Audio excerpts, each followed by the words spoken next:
चलिए अब उत्तराखंड की खबरों का रुख करते हैं देवभूमि एक्सप्रेस में और बड़ी खबर से शुरुआत करेंगे। देहरादून से बड़ी खबर आ रही है। मुख्यमंत्री धामी ने छात्रावास का भूमि पूजन किया है। सरस्वती विद्या मंदिर स्कूल के छात्रावास का उन्होंने भूमि पूजन किया। मांडूवाला में स्कूल के छात्रावास को बनवाया जाएगा, जिसका भूमि पूजन आज मुख्यमंत्री धामी ने किया है। सीएम धामी ने छात्रावास का शिलान्यास किया। सुरेश सोनी भी इस दौरान कार्यक्रम में मुख्य अतिथि के तौर पर मौजूद रहे। आरएसएस के अखिल भारतीय कार्यकारिणी के सदस्य हैं सोनी, और इस दौरान वो भी इस कार्यक्रम में मौजूद रहे, जहां छात्रों के लिए छात्रावास बनाया जाएगा, जिसका आज भूमि पूजन किया गया।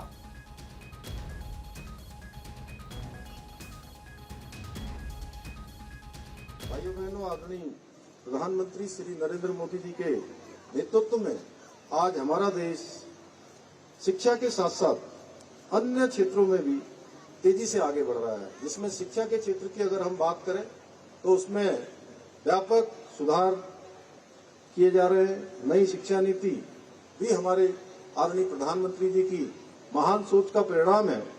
मुझे खुशी है कि हमारी प्रदेश सरकार ने देश में सर्वप्रथम नई शिक्षा नीति को लागू करने का निर्णय किया। आज हमारे प्रदेश में जहां एक और 141 पीएम श्री विद्यालय, नेताजी सुभाष चंद्र बोस आवासीय विद्यालयों का निर्माण किया जा रहा है, वहीं प्रदेश के 13 जनपदों के 500 विद्यालयों में वर्चुअल क्लासरूम की व्यवस्था भी की गई है। साथ ही क्वालिटी एजुकेशन सुनिश्चित करने के लिए सभी सरकारी विद्यालयों में एनसीईआरटी की पुस्तकें अनिवार्य कर दी गई हैं। हम उत्तराखंड के सरकारी और अशासकीय स्कूलों के 6वीं से लेकर 12वीं कक्षा तक के मेधावी छात्र छात्राओं को मुख्यमंत्री मेधावी छात्र प्रोत्साहन योजना के माध्यम से प्रत्येक माह छात्रवृत्ति प्रदान कर रहे हैं।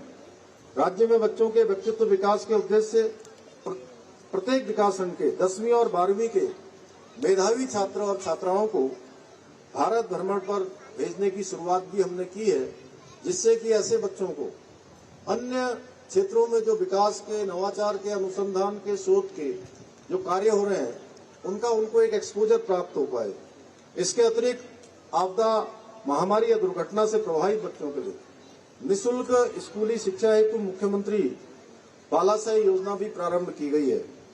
प्रदेश की स्कूली शिक्षा व्यवस्था की गुणवत्ता और परिणामों में सुधार लाने के उद्देश्य से राज्य में विद्या समीक्षा केंद्र की स्थापना भी की गई है, और हमारा प्रदेश आदरणीय प्रधानमंत्री जी के विद्या समीक्षा केंद्र गुजरात के मॉडल को लागू करने वाला देश का पहला राज्य बन गया है। और उत्तराखंड से आज की एक बड़ी खबर आ रही है, जहां पर मदरसों के सिलेबस में ऑपरेशन सिंदूर को शामिल किया जाएगा। ये बड़ी खबर आ रही है। अब मदरसे के छात्र पढ़ेंगे ऑपरेशन सिंदूर का पूरा पाठ, कैसे भारतीय सेना ने पाकिस्तान को अंदर घुसकर मारा था और आतंक के अड्डों को तबाह किया था। इसकी शिक्षा अब दी जाएगी, सिलेबस में इसको शामिल किया गया है। दरअसल उत्तराखंड मदरसा बोर्ड ने यह फैसला लिया है कि बच्चे सेना के पराक्रम की कहानियों से परिचित हों। उत्तराखंड मदरसा बोर्ड के अध्यक्ष मुफ्ती समून कासमी ने रक्षा मंत्री राजनाथ सिंह से बात की, मुलाकात की, फिर ये जानकारी दी। उत्तराखंड में कुल 445 मदरसे हैं, जिनमें से करीब 50,000 बच्चे पढ़ते हैं। मुफ्ती शमून कासमी ने नई दिल्ली में रक्षा मंत्री राजनाथ सिंह से मुलाकात की। उनके साथ कुछ एक्सपर्ट भी और बुद्धिजीवी भी मौजूद थे।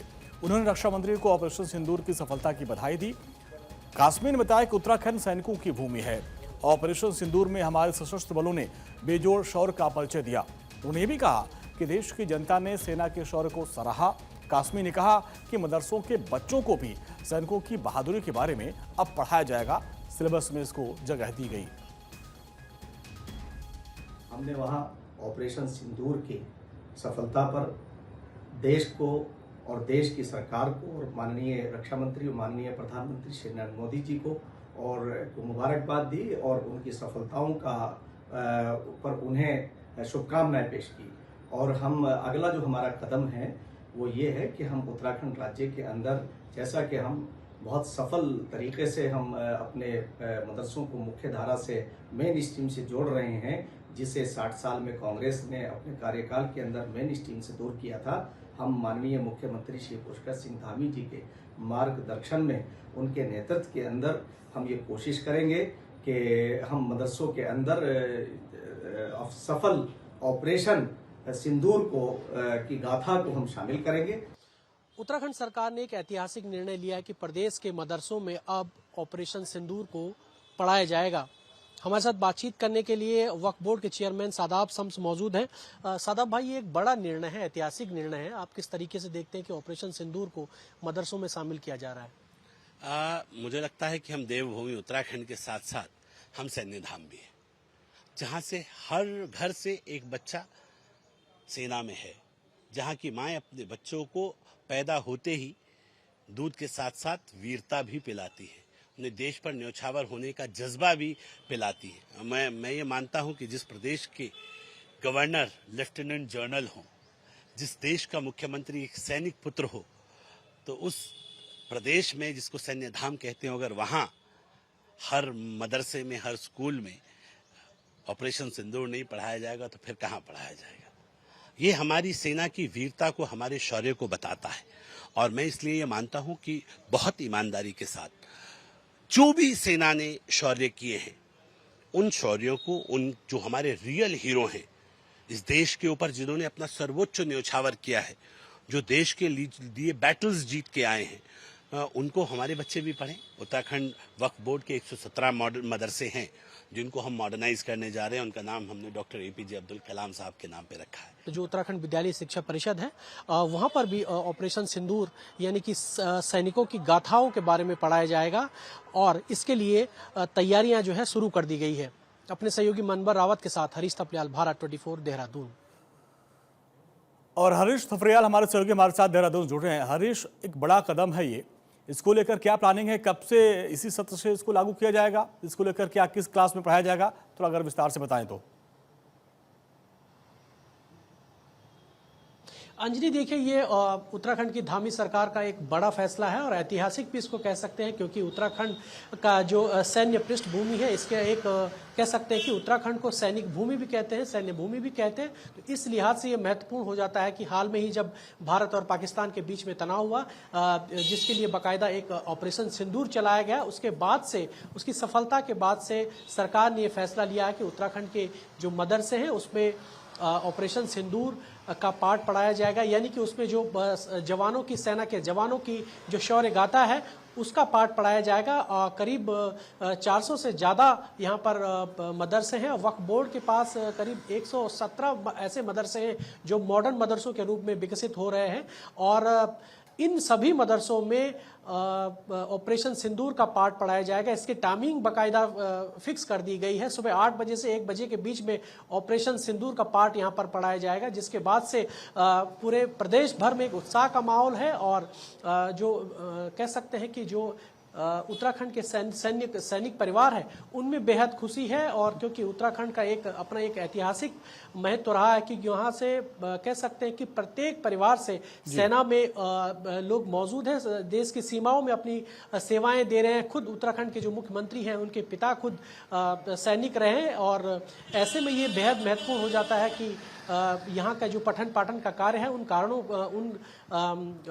कामों में जो है शौर्य गाथा सैनिकों की पढ़ाई जानी चाहिए। देश भर में इसकी जो है प्रशंसा हो रही है कि उत्तराखंड सरकार ने एक बड़ी पहल की है और इसके लिए बाकायदा इसी सत्र से उत्तराखंड मदरसा बोर्ड में जो ऑपरेशन सिंदूर का पाठ है, सैनिकों की जो शौर्य गाथा है, उसको यहाँ पर पढ़ाया जाएगा। इसके लिए बाकायदा अब सभी मदरसा बोर्डों को स्पष्ट निर्देश दिए गए हैं। खुद अभी जो वक्फ बोर्ड के चेयरमैन है सादाब शम्स, उन्होंने भी जानकारी दी है कि जल्द से जल्द इसकी कवायदें बोर्ड स्तर पर शुरू कर दी गई। और यही नहीं, उत्तराखंड का जो विद्यालय शिक्षा परिषद है उसमें भी यहाँ पर सेना के जो जवान है, सेना की जो शौर्य गाथा है, उनका जो अदम्य साहस रहा है, किस तरीके से ऑपरेशन में सैनिकों की महत्वपूर्ण भूमिका होती है, इन तमाम पहलुओं पर, इन तमाम विषयों को लेकर के एक सिलेबस तैयार होगा। उस सिलेबस के तहत मदरसों में भी और उत्तराखंड बोर्ड में भी ये पढ़ाया जाएगा। जी ठीक हरीश, बहुत बहुत शुक्रिया इस पूरी बातचीत के लिए। एक बड़ा कदम उठाया गया है उत्तराखंड मदरसा बोर्ड की तरफ से।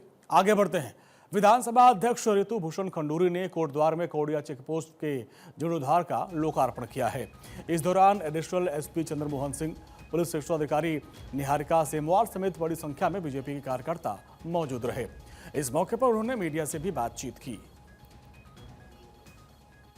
रहने की व्यवस्था ठीक नहीं है, जहाँ से वो ड्यूटी कर रहे हैं वहाँ पानी टपक रहा है उनकी, कैसे वो ड्यूटी करेंगे। मन में आया तो उसके बाद हमने ये निर्णय लिया कि हम इस चौकी को ठीक करेंगे और मैं बहुत प्रसन्न हूँ आज देखकर कि बहुत अच्छे तरीके से रेनोवेशन हुआ है और आशा करती हूँ कि हम जो चाह रहे थे कि हमारे जो पुलिस के लोग हैं वो अच्छे वर्किंग एनवायरनमेंट में काम करें, उनको वर्किंग एनवायरनमेंट अच्छा मिले, तो वो मेरा ये प्रयास था आज। चलिए आगे बढ़ते हैं। Uttarakhand state medicinal plant board के जिम्मेदारी संभाल रहे राज्य मंत्री प्रताप सिंह पवार से हमारे संवाददाता हरीश थपरियाल ने बातचीत की। देखिए क्या उनकी रणनीति है। उत्तराखंड में मेडिसिनल प्लांट बोर्ड बड़े स्तर पर काम कर रहा है।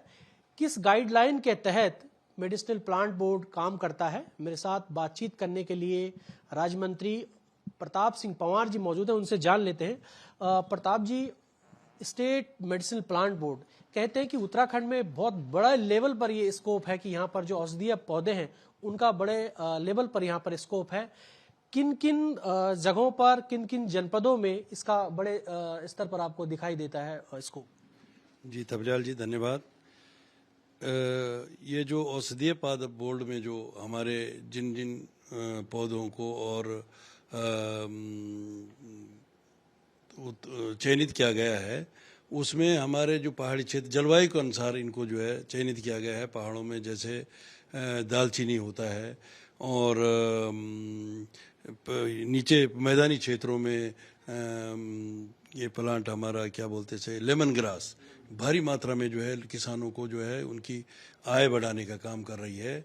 भाव वाला क्षेत्र में और हरिद्वार में हमारे तमाम किसान जो हैं भारी मात्रा में इसका पैदावार कर रहे हैं। गंगोत्री नेशनल पार्क देश दुनिया के सैलानियों की सबसे पसंदीदा जगह बनती जा रही है। पार्क प्रशासन ने उप निदेशक हरीश नेगी के मुताबिक गंगोत्री नेशनल पार्क के गेट पर 1 अप्रैल को इसको खोल दिया जाएगा और जिसके बाद से यहाँ करीब 8,500 से अधिक सैलानी अप्रैल से अभी तक आ चुके हैं, जिससे पार्क प्रशासन ने 12 लाख से अधिक का राजस्व प्राप्त कर लिया है।